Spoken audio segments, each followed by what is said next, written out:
And welcome in to Jags A.M. JP Shadrick in for Kainani Stevens. This week it is week one. The Carolina Panthers come to town to face the Jacksonville Jaguars. We've got a busy program ahead. Brian Sexton and John Oesher coming up. Let's get right into it ahead of the Panthers-Jaguars matchup. Our big things presented by GEHA, Government Employees Health Association, benefits for federal employees and retirees. And yes, week one, the Jaguars need the winning result, certainly, but the opportunity and the process are key for the head coach. So it is very important. I wouldn't say the season's lost if we don't have the much success that we would like to have, but you definitely want to see that jump that we're talking about in terms of the physicality, the toughness, the nature that we want to play the game. That's really what I'm looking for, and to see how we respond to adversity, because there's something's going to happen in the game that doesn't go our way, and I want to see how we respond to that, and that'll help me as we move throughout the season, seeing how we do that, and that helps guys come together as well as a team.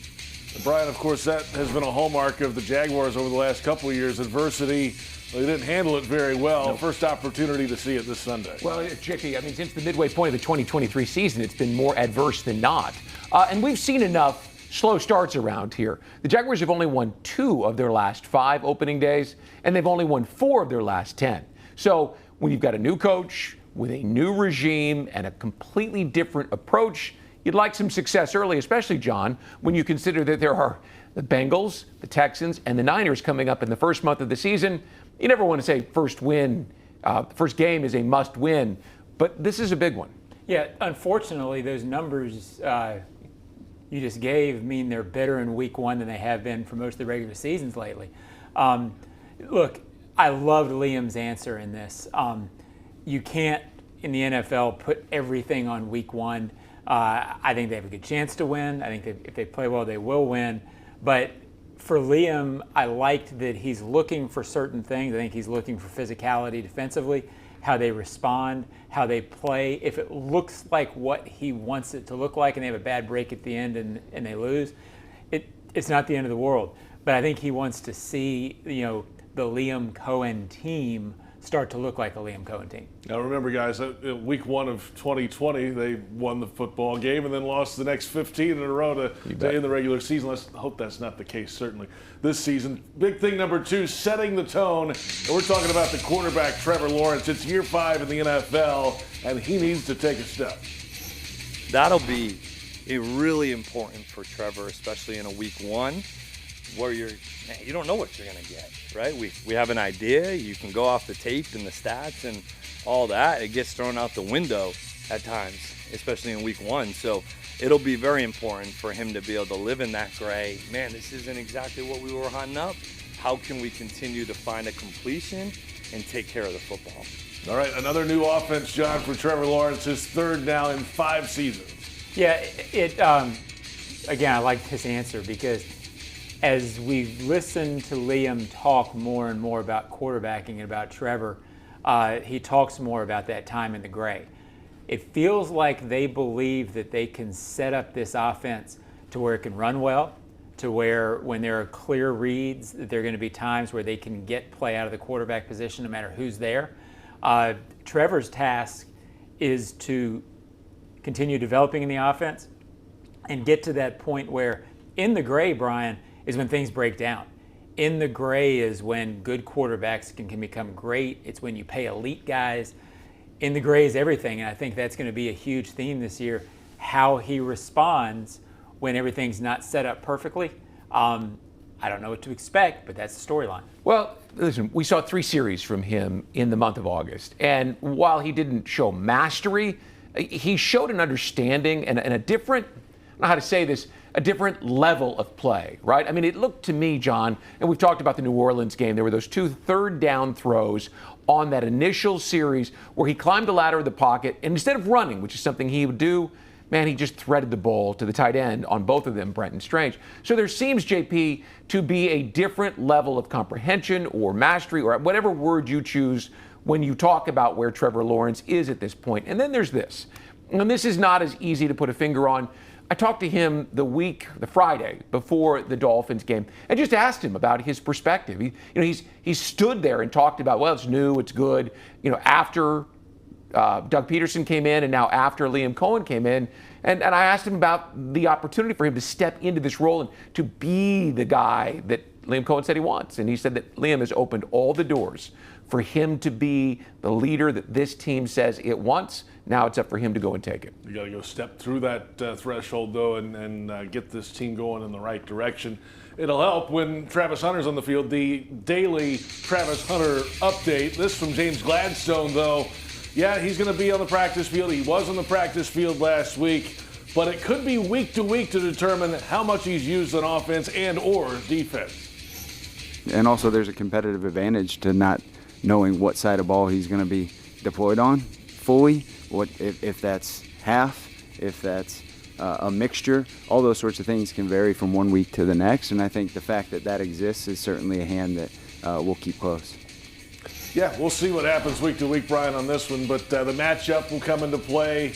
But again, they did trade up to number 2. Yep. You want to see him on the field both ways. Well, it's so interesting. At one point last week, I asked Jeff Lageman, where do you think he should spend more of his time? And then I asked Mark Duffner, the former linebackers coach, who I know is going to be on Happy Hour with you this week, what he thought. And they were completely 180 degrees different. This kid is so talented, and he's got such a broad skill set, elite ball skills that, at least I've been told. Talk about a competitive advantage, John. I mean, week to week, they could put him offense 70% of the time, defense 30, flop it the next week, go 50-50 one week. If he is able to stay on the field, which is obviously going to be a challenge at this level for him, it's not going to be as easy as it was at Colorado for him to play as many snaps, but if he can stay healthy and be a factor for them on either side of the ball, why do you have to narrow it down?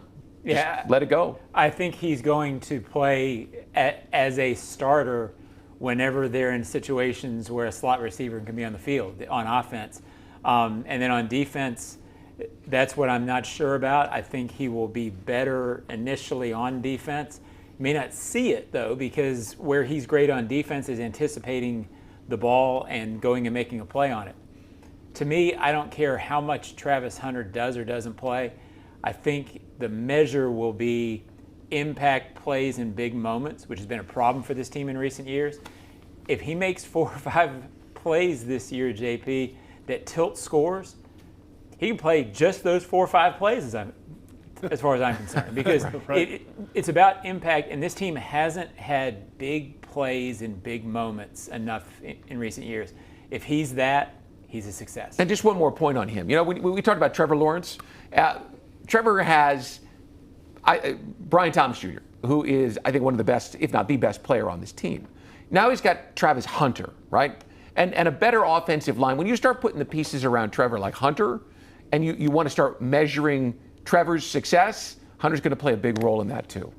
No doubt about that. Our big things are in. There's plenty ahead. We'll return and dig into James Gladstone's press conference after the final 53 on the roster were named. This is Jags A.M.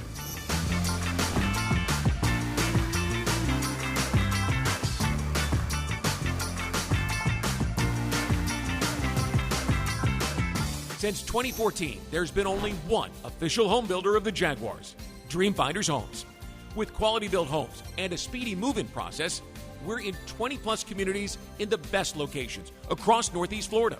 Dreamfinders Homes is everywhere you want to live. So get off the sidelines, Jags fans, and get into the game. Let Dreamfinders help you navigate your home purchase and offer great interest rates. Visit DreamfindersHomes.com for all your move-in ready homes and step up your game. Popsicles, sprinklers, a cool breeze. Talk about refreshing. You know what else is refreshing this summer? A brand new phone with Verizon. Yep, get a new phone on any plan with Select Phone Trade-in and My Plan. And lock down a low price for 3 years on any plan with My Plan. This is a deal for everyone, whether you're a new or existing customer. Swing by Verizon today for our best phone deals. 3-year price guarantee applies to then current base monthly rate only. Additional terms and conditions apply for all offers. My husband, Steve, was diagnosed with prostate cancer. They only gave him months to live. That was years ago. Now, he's out there, under the tree, nature photography is his thing. And apparently, so is catching poison ivy. Oof, so itchy. UF Health. Human progress has no finish line. NFL fans, when it's time to get Jaguars tickets, you can tackle game day with total certainty with Ticketmaster. With 100% verified tickets available all season long, you can count on getting in with ease and spend time focusing on the good stuff. Even if you're headed to the game last minute, you can still score seats. Want to meet up inside the stadium with your crew? Transferring your tickets is an easy handoff. So get those touchdown celebrations ready and score your tickets today at Ticketmaster.com/Jaguars. When disaster strikes, trust the experts at Surf Pro. As a proud partner of the Jacksonville Jaguars, they bring the same dedication and precision to restoring your property as the Jaguars do on the field. Whether it's water, fire, or storm damage, their highly trained professionals are on call 24/7 to make it like it never even happened. Surf Pro, your local leader in restoration and cleanup. Are you ready for a taste bud touchdown? Well, Jags fans, if you're at the bank and craving a snack that's shell-shockingly good, look no further than Luray Peanut Company's boiled peanuts. Picture this, you in the stands, cheering on your Jaguars, and in one hand, a bag of piping hot boiled peanuts. With original or Cajun to choose from, they're so delicious, you'll wonder where they've been all your life. So grab them while they're hot and get back to the game. And as always, Duval! Luray boiled peanuts, where every nut is a winner.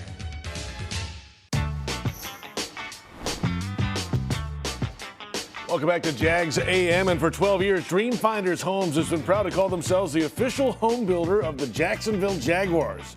Visit dreamfindershomes.com for all the available inventory. And go Jags! JP Shadrick in for Kai Stevens. It is Wednesday of Week 1. The Carolina Panthers in town to face the Jacksonville Jaguars this Sunday, 1 o'clock kickoff. The game presented by Publix, where shopping is a pleasure. Well, the 53-man roster cut down last week, and then the day after, James Gladstone, general manager, met with the media. Yeah, a lot of turnover on the roster. It happens a lot when there's a new general manager in place, but a lot of new blood for the GM to look at. It wasn't something that you intentionally set out on saying, hey, we're going to turn over this percentage or this number of the roster. It was an organic approach, and I think when you have high demands for players and expectations and standards, it can become easier to sift through who makes the most sense moving forward and who makes most sense for being here. Certainly excited about the group that we got in the moment, but can't say that it was with any intent to get to a certain number or percentage of roster turnover. John and Brian back with us now, and the headlines out of that last week, of course, is that the previous regime's draft picks, a lot of those guys were churned out of here, and they're going to try to see what else they can do to build this team. Well, and a couple of those guys have landed in other places, and it's not always a case of they can't play. It's just they don't fit the system or the culture that we're here. Well, rosters turn over anyway in the NFL to the tune of about 15 or 16 players usually. So I think they turned over like 24. It made sense. I mean, they wanted to bring. I think you knew in James Gladstone's first press conference when he talked about how much rookie free agents had played for the Rams. They're not scared to have young players. The running back situation probably exemplifies it the best. LaQuint Allen and Bashal Tuden. Oh, yeah. I expect those guys to have key roles. In another philosophy, maybe one rookie running back would be in that situation. These guys don't mind playing. Two collegiate free agents make the I-53 a defensive end. Yeah. Another example, they are not going to be afraid to throw these young guys, and that contributed to the turnover. They have 6 defensive ends, 6 edge rushers, right? And 4 of them are new. Now, one of them, Smoot, had been here before, but they weren't on the roster in 2024. So that tells you what they thought of that particular position group. And look at the defensive line in general. Yeah, they had Tyler Lacey and Jordan Jefferson, 2 young players they were developing, and then they get a shot at Colin Saunders and say, we can't pass this up. It's just the way that it works. One of the draft picks this year, Caleb Ransaw, is unable to go, unfortunately. A season-ending injury for the defensive back, and James Gladstone knew this was the right course of action to put him on IR. Yeah, it's unfortunate. He had a non-contact injury on his foot that ultimately we put him in a boot with the hope that it wouldn't result in surgery. Checked after the boot came off, and it was clear that we were going to have to go in. And so he ended up having the surgery. Still had optimism that there was a chance towards the back half of the year that he would be able to return and do a designation for return. Unfortunately, it ended up being that it was going to be too close to the buzzer, so to speak, and it would have been some version of trying to rush him back. Looking at the long game, it makes the most sense to make sure his recovery timeline isn't rushed and we can go about it the right way for him. And yeah, it's disappointing because he is somebody that we certainly had a very vivid vision for, and he was progressing at an extremely high rate. But nonetheless, we got a good group that is ready to bring it to life on the grass and play together, play in tandem, and looking forward to seeing that here against the Carolina Panthers. Yeah, there were certainly some high hopes for Ransaw after early in training camp, and then the injury happened. And John, it's now really a fully revamped defensive back room, safeties and at corner without Ransaw. There's a lot of new faces out there on D. Yeah, they were ready for this because they brought Dewey back, they brought Andrew Wingard back, and really like him in that spot. I think realistically they hoped that at some point this season Ransaw would sort of take that position and show what they think he's going to be, which they really love this guy. They think he is a long-term type of guy who can start when you draft a safety in the third round. That's what you expect. They love him. They're going to have to wait until next training camp now for people to see why they love him. But I don't think this affects him long-term. But for the short term, it's too bad. Well, and listen, of all the position groups that needed to get overhauled, this was the one. The safety position was just so unreliable last year. The number of big plays in the fourth quarter, you all remember them. So, you bring in Eric Murray, who is a veteran that they have confidence in. You bring Dewey back. You lose Ransaw, and it hurts, but Antonio Johnson had a really good training camp. And Rayon Lane, who is more of a special teams guy, the draft pick from the Naval Academy, proved that he could play in a pinch when you need him to. So you've got an upgrade overall. It's not exactly what you wanted it to be because you don't have Caleb Ransaw, who I think was going to be the star back there. But you still have improved the position, and now you just have to wait for him and hope that he recovers. What they love here is that they think Murray and Wingard will have the communication in the back end at a high level. That can work for a year until you get Ransaw, who they do think is going to be a star, sort of going. But they think it improves because the communication will be better. Now, of course, it's been a busy preseason for roster changes. 3 trades already from James Gladstone this preseason. And, of course, the roster down to 53.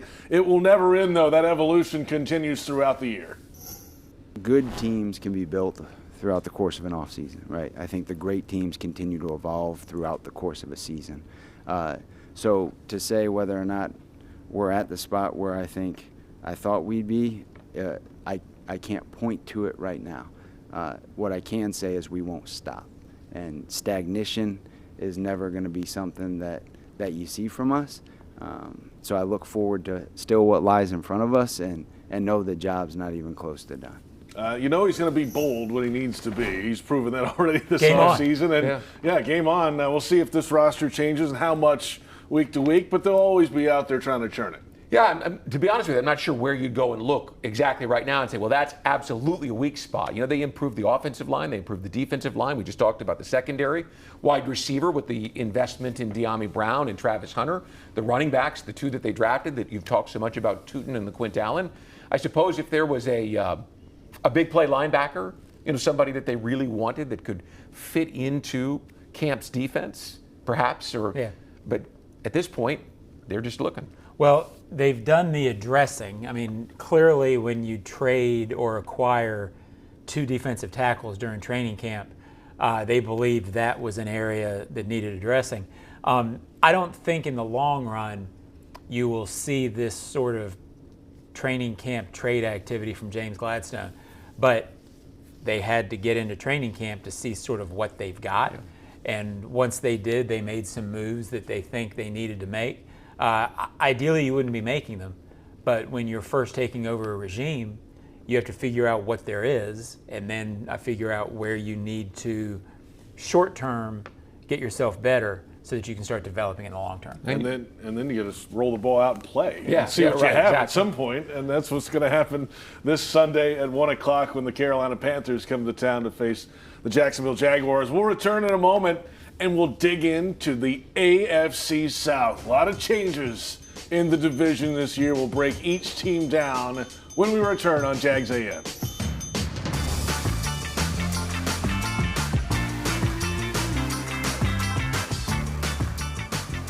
Since 2014, there's been only one official home builder of the Jaguars, Dreamfinders Homes. With quality-built homes and a speedy move-in process, we're in 20-plus communities in the best locations across Northeast Florida. Dreamfinders Homes is everywhere you want to live. So get off the sidelines, Jags fans, and get into the game. Let Dreamfinders help you navigate your home purchase and offer great interest rates. Visit DreamfindersHomes.com for all your move-in ready homes and step up your game.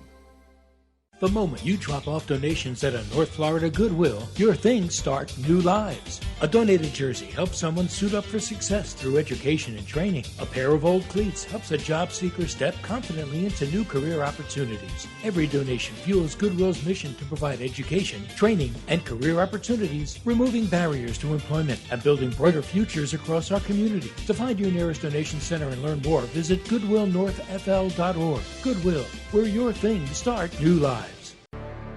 Champions are built from the support and encouragement they get from the team around them. No one knows that better than Jacksonville Jaguars wide receiver Brian Thomas Jr. As one of the nation's largest pediatric health systems, Nemours Children's Health gives hope to future champions every day to go well beyond their limits. Together, we can redefine children's health. We are Nemours Children's Health. What's the best part about lawn care during the winter? You can give it a rest. Lawns only need watering up to once a week. Really, that's it. Using less water means you're saving time and money that you can put towards something else. Before you run your sprinklers, remember, give it a rest and only water up to once a week. For more information, visit waterlessflorida.com. Frank Frangie here. When you want barbecue in Jacksonville, you want Bono's Pit Barbecue. You can find Bono's locations all around town and on game day at Everbank Stadium because Bono's is the official barbecue of the Jacksonville Jaguars. Over 70 years of authentic Southern Pit Barbecue. We are the local barbecue joint in BBQval for generations of people in Jacksonville. Go to bonosbarbecue.com to learn more or call 904-880-8310 today. And remember, if you don't see a pit, it ain't legit. Watch the game, host your crew, or just unwind at BC Grill and Patio at Sheridan Jacksonville, part of the Marriott family of hotels. Enjoy craft cocktails, tasty bites, and indoor-outdoor seating perfect for watch parties, happy hours, and events. Mention this radio ad for 10% off food and drinks. Visit SheridanJacksonville.com or call 904-564-4772. Welcome back. It's Jags A.M. and we're presented by the Fields Auto Group. See Fields first, Jacksonville's premier luxury auto group. Go to fieldsauto.com. JP Shadrick in for Kainani Stevens. It is week one. Carolina Panthers coming to town Sunday at 1 o'clock. Brian Sexton, John Oesher alongside. And we look now at the AFC South. It'll be a little bit before the divisional games begin, but let's start with Brian, the Houston Texans, and the team that won the division, of course, last year, but some question marks in the backfield now. Yeah, listen, I thought Joe Mixon was the guy that really made it all go last year. He ran for 1,000 yards and had 11 rushing touchdowns, had 12 touchdowns total, 600-yard games, including one against the Jags where he averaged 5 yards a carry. He took some of the heat off of C.J. Stroud, and the reason that matters is Stroud still got sacked 52 times last year. But so they fire the offensive coordinator, they overhaul the line. They've got Nico Collins, but Stephon Diggs is gone. Tank Dell is gone. There's a lot that's different in Houston this year, and they were counting on Joe Mixon. He's got what they call a non-football injury. means it didn't happen on the field, but it's a foot and an ankle, and he's out at least the first month, which means the Jags won't see him in week 3. I mean, he is 6'2", 225 pounds. He's a load. That's going to hurt them. Yeah, it is going to hurt him. It's become very vogue this offseason to say that the AFC South is down and that it's a very gettable division. I know the Jaguars believe they can win the division. To me, this team is still the favorite because I think they're a very physical team. I think their defense is very good, and I sort of trust them to know what they are and want to play, which is a big deal. Mixon hurts, but this is still the team the Jaguars have to go try to get. Well, they're going to still try to run because they brought in Nick Chubb. I don't know what he's got left after the multiple knee injuries that he suffered with the Cleveland Browns, but their ability to run the ball, because it also protects a defense that's among the best in the NFL. No, I'm totally with you. They're still the front runner in the AFC South, even without Joe Mixon. But I think this is that hole in the dike, so to speak. You're going to have to plug it somehow. And I don't know if Chubb has enough left to be the same guy. And Stroud's a huge storyline. You thought he was ascending as a rookie. I like him, but there were things last year where he has to get back to rookie Stroud in order for people not to think he's plateauing. I think he's going to be fine, but he's a storyline. All right, now let's go up to Indianapolis, John, your old stomping grounds, and there are quarterback conversations to be had for the Colts. Daniel Jones is the starter. Anthony Richardson, a top 5 pick, is on the bench. Yeah, and, there's two sort of angles here. One is that, boy, do we give up on quarterbacks fast in the NFL. You've moved on from Richardson. I get it. They probably had to move on from him because of how he has played and his style and all the things. There's sort of in the water, sort of an assumption, with Daniel Jones, that's going to be a disaster because of what happened in New York. In this day and age, Brian, we talked about it a little bit with Baker Mayfield last year and guys, second chance guys. The Colts were like 8-9 last year. There's a roster there. Don't necessarily think that because they moved to this that they're easily gettable. Daniel Jones, this is his shot, and it's been happening more and more that give-up guy, which he was in New York, becomes rebound guy. So that's really intriguing for that franchise. It's huge because otherwise they have to go draft again next year, right? Yeah. You're hitting reset again if it doesn't work. Well, here's what they've got going for them. They've got Jonathan Taylor, who is one of the best backs in football, and a very good offensive line. They just re-upped the young offensive tackle. Quentin Nelson's still an all-pro caliber guard. They're going to be able to play the ground game, which is what Shane Steichen likes to do, and give Daniel Jones plenty of time, plenty of opportunities for a play-action pass and get it down the field. They've got a new defensive coordinator. He came in, Lou, from Cincinnati. That's kind of where the hole seems to be. I think with Jonathan Taylor or Daniel Jones, they'll move the ball and score points. The question is, do they have enough on defense? Yeah, to me, no franchise, and I lived it for 10 years up there, no franchise exemplifies importance of quarterback in the NFL the way this franchise has for the last almost 30 years now since they drafted Peyton. Yeah. You had elite followed by elite, dumb luck back-to-back, Manning, and really since Luck left, they have been in that 7 to 9 wilderness of trying to find the guy, still trying to find the guy, and they showed, right? Dipped at the right time to get Anthony Richardson. Well, if you dip and the guy's not there, sometimes it's until you can find the rocket ship back to the top. So they exemplify what this league is right now. I think it's interesting because Daniel Jones, people forget how mobile a quarterback he is. He ran for over 100 yards here against this team a few years back. He's prototype for being able to be the bounce back guy because he has the ability, get with the right program, you move back. He's interesting. All right, let's go now to Music City, USA, and check out the Tennessee Titans. They have the number 1 overall draft pick and selected Cam Ward out of the University of Miami. He'll make his debut against the Denver Broncos. Cam Ward's path is certainly interesting, from Incarnate Word to the Pac-12 to all of a sudden showing up in Miami and leading them to a 10-win season and the best offensive season in Miami Hurricanes history. This is not the Miami Hurricanes anymore. This is the National Football League. This is a salty Broncos defense that I think, you want a hot take? Yeah. Here's a hot take. Here's a lock. The Broncos will shut down Cam Ward and the Titans in week 1. Well, you would think. I mean, lock it.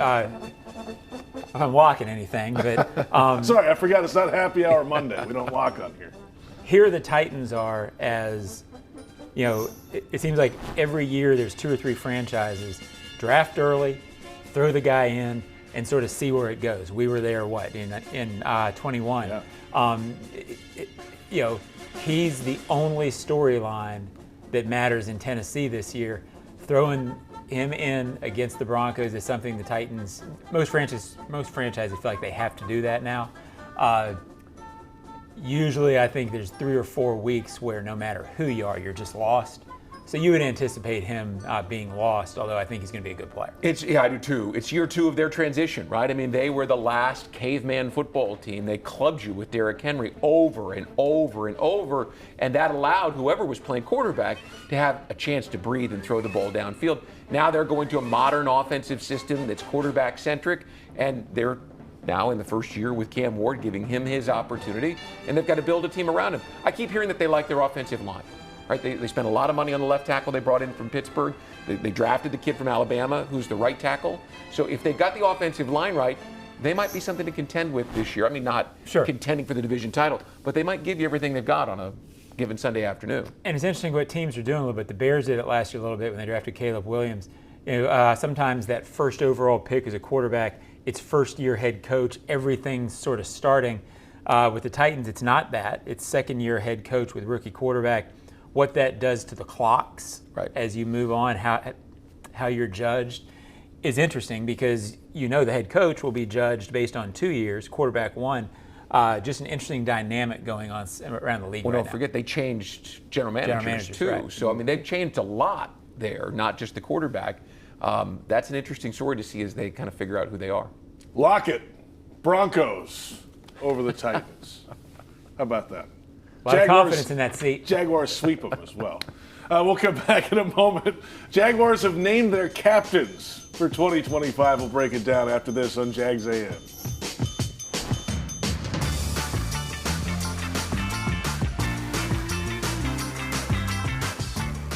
Since 2014, there's been only one official home builder of the Jaguars, Dreamfinders Homes. With quality-built homes and a speedy move-in process, we're in 20-plus communities in the best locations across Northeast Florida. Dreamfinders Homes is everywhere you want to live. So get off the sidelines, Jags fans, and get into the game. Let Dreamfinders help you navigate your home purchase and offer great interest rates. Visit dreamfindershomes.com for all your move-in ready homes and step up your game. Popsicles, sprinklers, a cool breeze. Talk about refreshing. You know what else is refreshing this summer? A brand new phone with Verizon. Yep, get a new phone on any plan with Select Phone Trade-In and My Plan. And lock down a low price for 3 years on any plan with My Plan. This is a deal for everyone, whether you're a new or existing customer. Swing by Verizon today for our best phone deals. 3-year price guarantee applies to then current base monthly rate only. Additional terms and conditions apply for all offers. My best friend Riley loved going to the beach. She was a great swimmer. Then one day, during a swim meet, she collapsed. She had cancer, Hodgkin lymphoma. She spent months getting care at UF Health. The doctors did so much, even put her in a clinical trial. I wish we could go to the beach right now, but she's working. Out of the water. She's on lifeguard duty. Maybe we'll head out when her shift is done. UF Health. Human progress has no finish line. NFL fans, when it's time to get Jaguars tickets, you can tackle game day with total certainty with Ticketmaster. With 100% verified tickets available all season long, you can count on getting in with ease and spend time focusing on the good stuff. Even if you're headed to the game last minute, you can still score seats. Want to meet up inside the stadium with your crew? Transferring your tickets is an easy handoff. So get those touchdown celebrations ready and score your tickets today at Ticketmaster.com/Jaguars.